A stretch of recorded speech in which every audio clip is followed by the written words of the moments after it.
Hello everyone, and welcome to my General Hospital official channel. I hope everyone is having a wonderful day.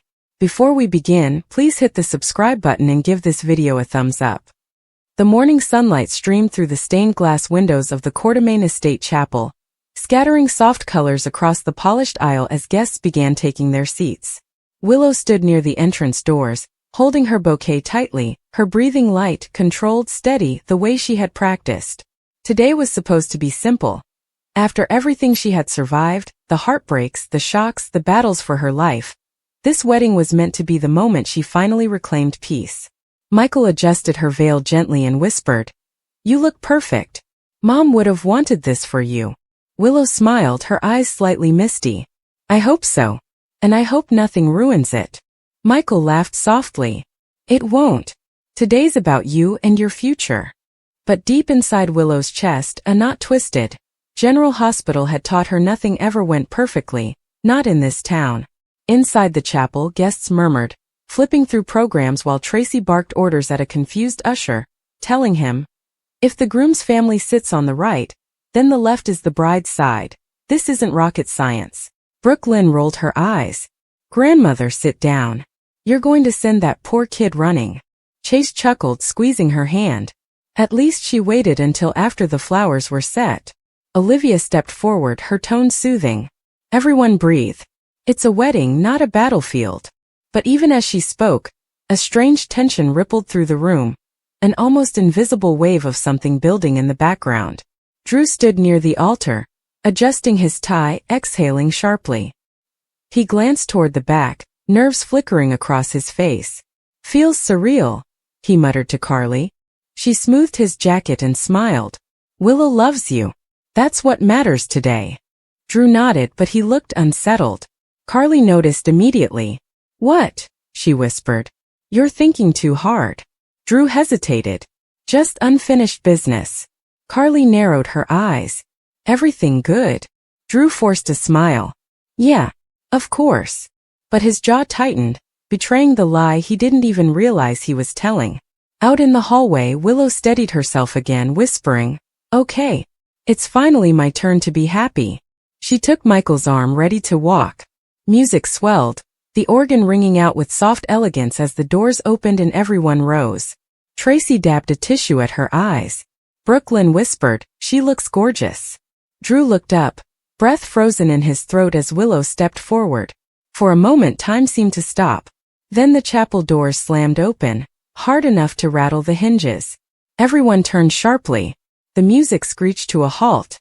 Standing in the doorway, flushed, breathless, and trembling, was Jacinda. Her hair was wild, eyes red as if she had cried the entire drive there. She clutched a manila envelope to her chest like a weapon. The whispers began immediately. "Is that Jacinda? Why is she here?" Drew's face drained of color. Willow's fingers tightened around her bouquet. What is she doing?" Jacinda stepped forward, her voice cracking as she shouted, "Stop! This wedding cannot happen." Gasps echoed through the chapel at once.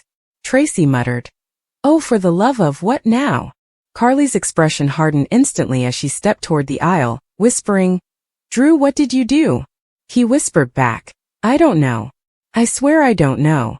Willow turned fully toward Jacinda, her cheeks flushing with shock. "Jacinda? What are you talking about? Why are you here?" Her voice was steady, but her eyes flickered with dread. Jacinda swallowed hard, looking directly at Drew. "Tell her, or I will." Drew's stomach dropped. "Tell her what?" he asked, voice tight, but the guilt in his tone didn't help him. Jacinda's voice cracked. "I'm pregnant." The chapel erupted into stunned reactions. Gasps, whispers, someone saying, "Oh my God," loudly enough for everyone to hear. Drew stumbled back a step, shaking his head. "Jacinda, don't do this. Not now." Willow felt the floor tilt beneath her. Michael grabbed her arm. "Willow, breathe. Stay with me." But Willow's eyes locked onto Jacinda. "You're pregnant? What does that have to do with my wedding?" Jacinda lifted the envelope slowly, her fingers trembling. "Because Willow, Drew is the father." Silence. Dead, suffocating silence. Then chaos. Carly stepped forward, voice sharp. "Jacinda, that's impossible. Drew would have told me. He would have told someone. Jacinda's bitter laugh echoed through the chapel like broken glass. You think he told me the truth? You think he planned any of this? He didn't want to deal with the consequences. He told me we'd figure things out later. Later apparently meant after he married someone else. Willow's jaw trembled. She stared at Drew, whispering softly, "Is it true?" Drew ran a hand through his hair, panicked. "Willow, listen. I didn't know she would show up here. Yes, something happened, but it was a mistake." "Oh, a mistake," Jacinda snapped. "That's what you call it?" Brooklyn muttered under her breath. "This is becoming a whole different kind of show." Chase squeezed her hand and whispered, "Don't get involved." Tracy folded her arms. "Well, this is going to be talked about for decades." Willow's voice broke. "Drew, did you cheat on me?" Her eyes weren't angry yet, they were wounded, fragile, breaking. Drew swallowed hard. "It was before we reconciled. Before we decided to try again. I thought things were over. I wasn't trying to hide anything." Jacinda stepped forward sharply. "Then why didn't you tell her when you knew I might be pregnant?" Drew stammered, words collapsing under pressure. "Because I wasn't sure. I didn't." "You didn't want to ruin your wedding," Jacinda said, her voice shaking with hurt. "You didn't want the truth to stop you from getting the perfect life." Willow took a step back. Her breathing turned shallow as her voice faltered. "How far along are you?" 8 weeks, Jacinda whispered. Willow closed her eyes, devastation washing over her face. 8 weeks. "Drew, that's right when you came back to me." Drew whispered, "I'm sorry." Willow opened her eyes slowly, tears building. "You should have told me before today." Carly stepped between them slightly, trying to regain control. "Everyone needs to calm down. We can handle this later outside in private." Jacinda lifted the envelope higher. "You want proof?" she said, voice trembling but determined. "I brought it. The test results. The ultrasound. The doctor's statement." She choked a little as she spoke. "I didn't come here to destroy your wedding, Willow. I came because you deserve the truth. You shouldn't marry someone who hides something this big." Willow stared at Jacinda, really stared. What she saw wasn't someone eager to ruin her life. It was someone heartbroken, terrified, and alone. That made everything hurt more. Willow whispered, "Drew, did you love her?" Drew shook his head quickly. "No. It was one night. A mistake." "Willow, I love you." "But you made a baby with her," Willow whispered. "That's not a mistake. That's a life." Jacinda blinked hard, tears spilling down her cheeks.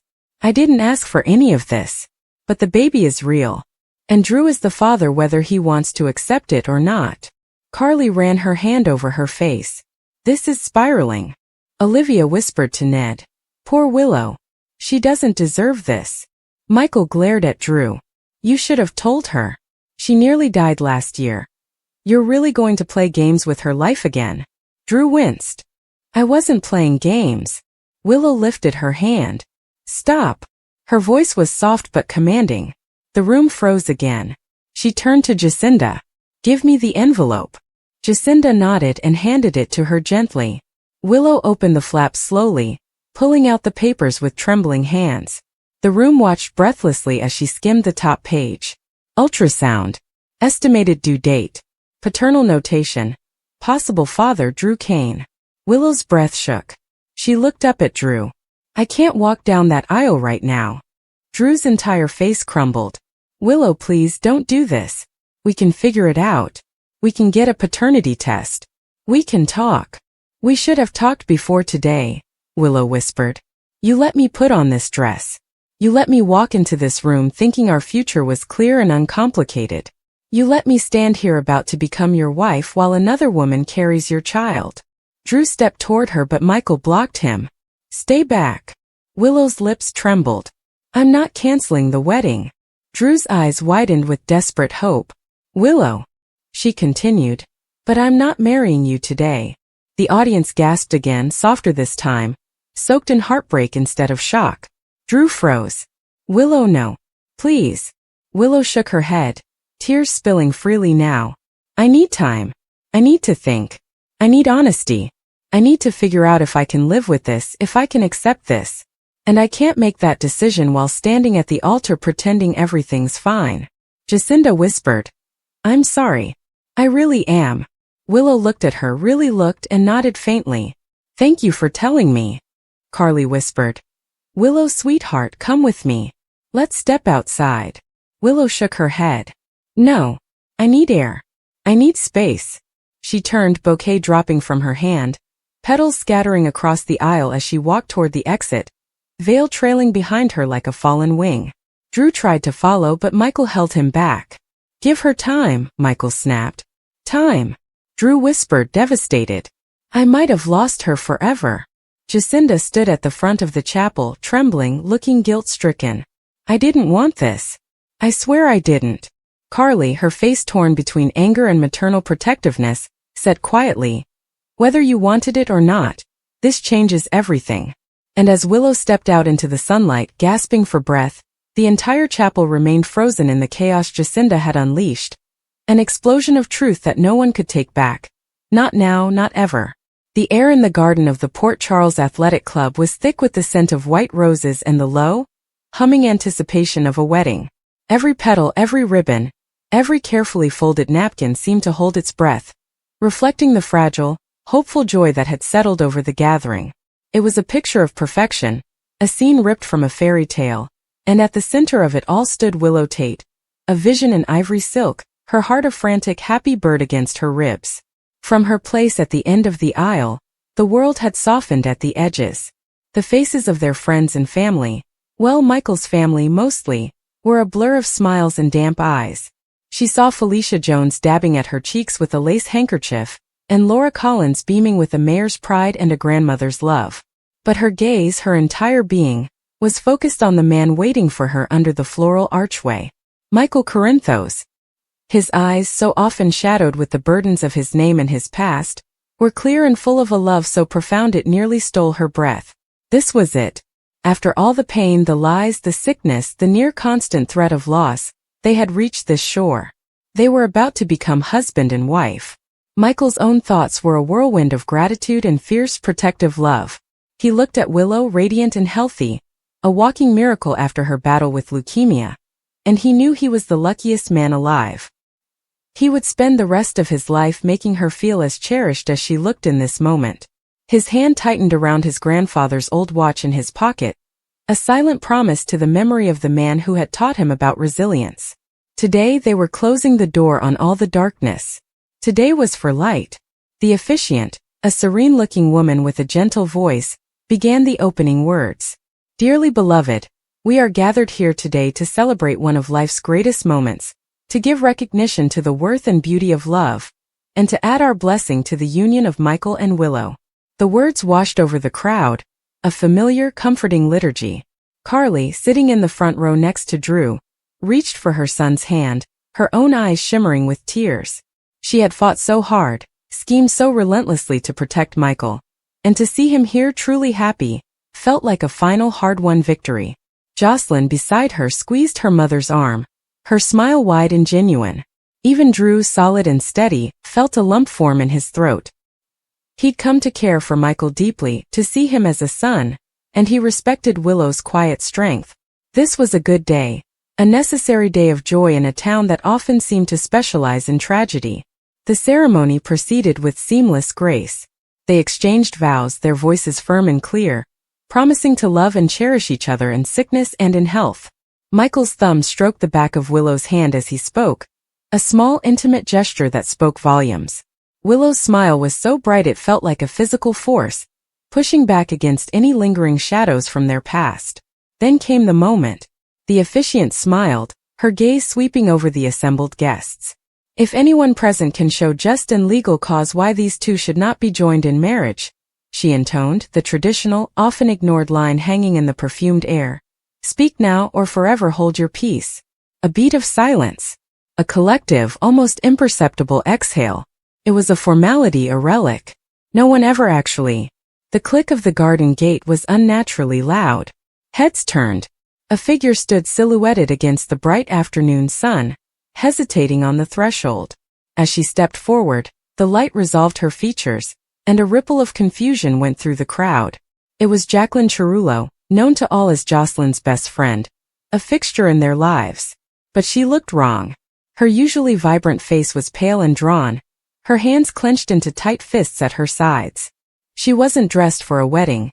She wore a simple rumpled sundress, her hair was escaping a messy ponytail, and her eyes were wide with a frantic, desperate terror. "Joss," Carly whispered, confused, turning to her daughter.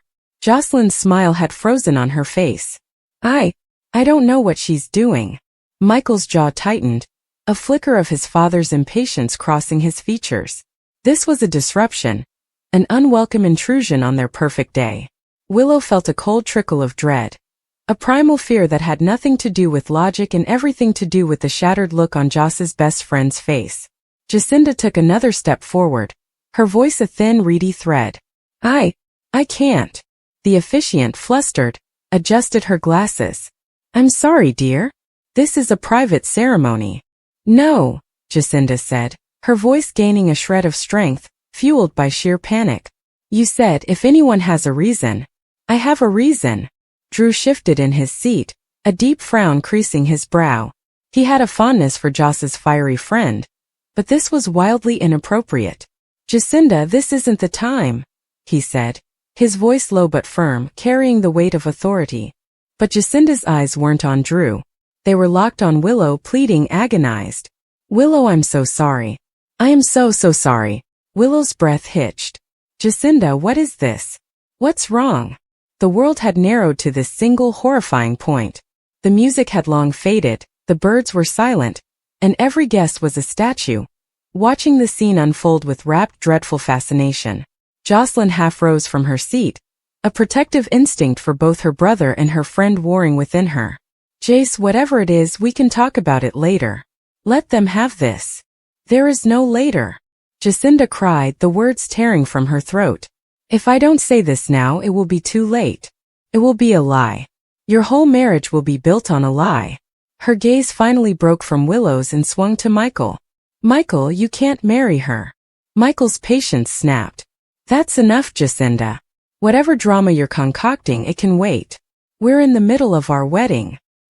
He moved to put his arm around Willow, to pull her back into the sanctuary of their union, but Willow stood rooted to the spot, her eyes fixed on the trembling young woman before them. "It's not drama," Jacinda whispered, her body beginning to shake. She looked like she might be sick. It's a life." A stunned silence. Carly's maternal radar was screaming. She looked from Jacinda's ashen face to Drew's confused one, and a cold, sickening suspicion began to form in the pit of her stomach. "What are you talking about, Jacinda?"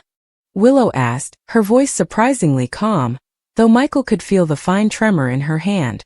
Jacinda's hands came up, fluttering helplessly before she pressed one against her stomach, a universal, unmistakable gesture.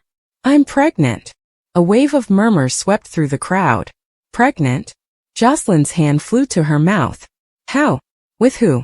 The questions were almost audible in the tense air. Michael let out a short, exasperated breath. "Congratulations. That's wonderful. But it has nothing to do with us. Now please let us finish." "It has everything to do with you." Jacinda's voice cracked. She was crying now, tears streaming down her face, leaving clean tracks through her pallor. "Because it's his." Her hand, still splayed over her flat stomach, lifted. Her index finger, trembling, pointed. It did not point at some unknown man in the back. It did not point at a former flame. It pointed straight at the front row, at the man sitting beside Carly, the man who had been a pillar of strength, a voice of reason, a beloved figure in their family. It pointed at Drew Kane. Time stopped. The air was sucked from the garden. For a long, horrifying second, no one moved, no one breathed. The world seemed to tilt on its axis. Drew's face was a mask of pure, uncomprehending shock. He stared at Jacinda's pointing finger as if it were a weapon he'd never seen before. "What?" The word was a breath, a puff of air laden with disbelief. Carly recoiled as if she'd been struck, snatching her hand away from his. Her head whipped toward him, her eyes wide with a betrayal so profound it felt physical. "Drew." But Jacinda wasn't finished. The dam had broken, and the truth was a flood she could no longer contain. Her tear-filled eyes found Willow's again, pouring out a bottomless well of anguish and apology. "It's Drew's baby, Willow. Which means this baby will be the brother or sister of your son, Wiley. The final piece of the horrific puzzle clicked into place with an almost audible snap. Wiley Corinthos, the little boy who was the center of Willow and Michael's world, was Willow's biological son. And Drew, through a complicated twist of fate and a bone marrow donation that had altered his DNA, was now legally and biologically recognized as Wiley's father. If Jacinda was carrying Drew's child, then that child would be Wiley's half-sibling. The connection was direct, undeniable, and it shattered the foundation of the wedding completely. A gasp, sharp and collective, ripped through the audience. Laura Collins looked as if she'd been slapped. Felicia's hand tightened on her handkerchief. Jocelyn stared at her best friend, her mind refusing to process the information. Drew? Her Drew? The man she loved like a father? And Jace? Her best friend since childhood? It was unthinkable. It was a nightmare. Willow made a small choke sound like a wounded animal. The color drained from her face so completely Michael thought she might faint. Her grip on his hand went limp. She was looking at Drew, at the man she had come to trust, to see as family, and then at Jacinda, the girl she had considered a sweet, if sometimes troubled, part of their extended circle. "No," Willow whispered, the word a plea. "No, that's not possible." Michael saw the truth in Drew's horrified, guilty expression. He saw the confirmation in the way Drew couldn't meet his eyes, the way his shoulders slumped as the weight of the revelation crushed him. A red-hot fury, white and blinding, erupted in Michael's chest. This was worse than a simple affair.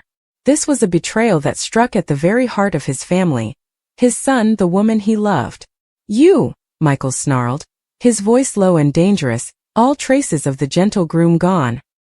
He took a step toward Drew, his body coiled like a spring. "You did this? With her?" Drew finally found his voice, though it was rough with shame and shock. "Michael." "Willow." It was one night, after the custody hearing for Wiley, when everything was so tense. We were both upset, we had too much to drink. I never meant. God, I never thought. He looked at Carly, his eyes begging for understanding, but found only a wall of icy fury. "You slept with my son's best friend?" Carly's voice was dangerously quiet, laced with a venom that made several people flinch. "You got Jocelyn's best friend pregnant?" The garden was no longer a place of celebration. It was a courtroom, and Jacinda's devastating testimony had just convicted them all. The beautiful, fragile world they had built over the past few months lay in shards at their feet. Willow felt the pieces of her future slicing into her. This wedding, this union, was supposed to be their fresh start.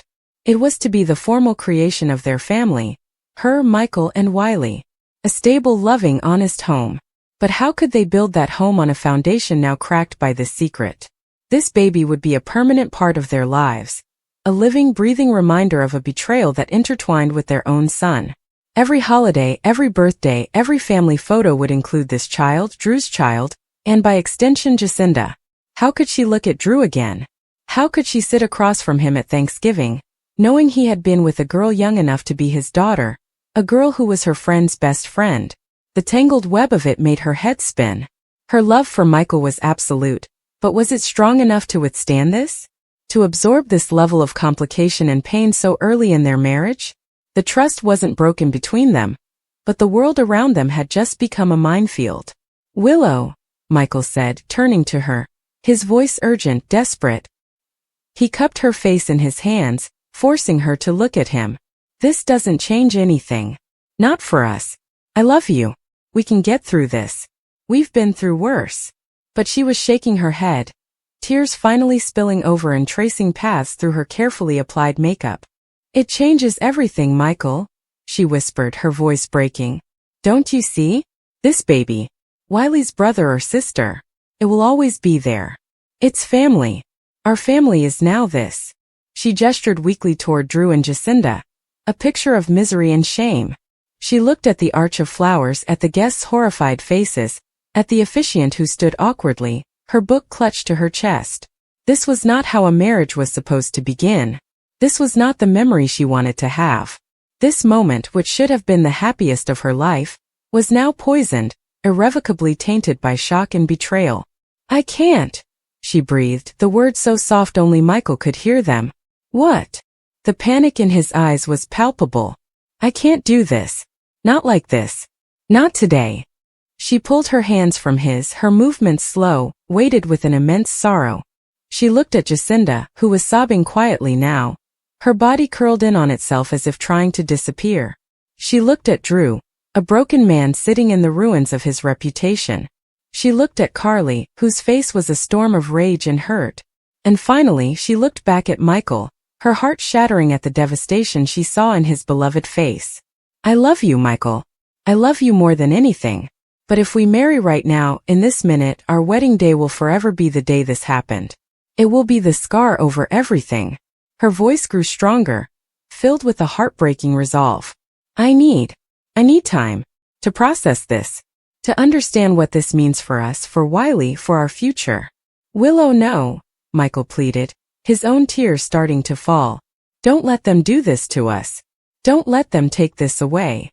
They already have, she said softly, with a finality that chilled him to the bone. She leaned forward, pressed a tender, lingering kiss to his cheek, a kiss that tasted of salt and goodbye. Then she turned, her ivory dress swirling around her ankles, and began to walk back down the aisle, away from him, away from their future. The silence was absolute, broken only by the sound of her retreating footsteps on the stone path and Jacinda's ragged sobs. Michael stood frozen under the arch, the abandoned groom, the phantom weight of a wedding ring still on his finger. The carefully constructed happiness of the last hour had evaporated, leaving behind a cold, hard reality. He watched the love of his life walk away, and the pain was so acute it was a physical wound. Carly was on her feet, her attention torn between her shattered son and the man who had caused it. She rounded on Drew. I want you to leave, she spat, her voice trembling with fury. Get out. Drew nodded slowly, numbly. He stood, his movements those of an old man. He didn't look at anyone as he walked away, his head bowed under the weight of his actions. The crowd parted for him, a sea of averted eyes and judgmental silence. Jocelyn finally broke from her stupor and rushed to Jacinda's side, her emotions a tangled knot of anger, betrayal, and a stubborn, persistent concern for her friend. Jace, how could you? She whispered, putting an arm around her shaking shoulders. How could you not tell me?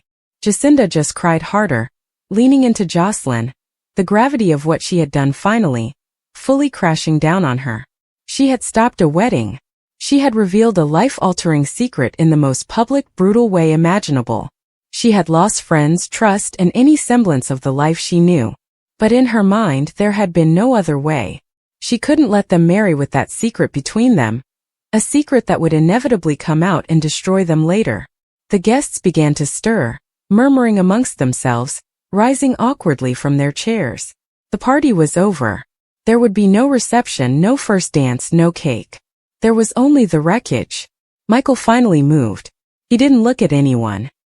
He walked slowly, purposefully, away from the altar, past his weeping mother, past the stunned faces of his family, and into the empty clubhouse, seeking the solitude to grieve the future that had been stolen from him in a single devastating moment. In the garden the white roses still bloomed, their perfume now cloying and sickly sweet. The string quartet's chairs stood empty. The wedding arch, a symbol of new beginnings, now framed a scene of utter desolation. The spoils of this day were not joy and celebration, but secrets, betrayal, and the haunting question of whether any of the relationships in that garden could ever possibly recover. The bonds of family, friendship, and love had been stretched to their breaking point, and in the quiet, heavy air of Port Charles, the pieces began their slow, painful fall.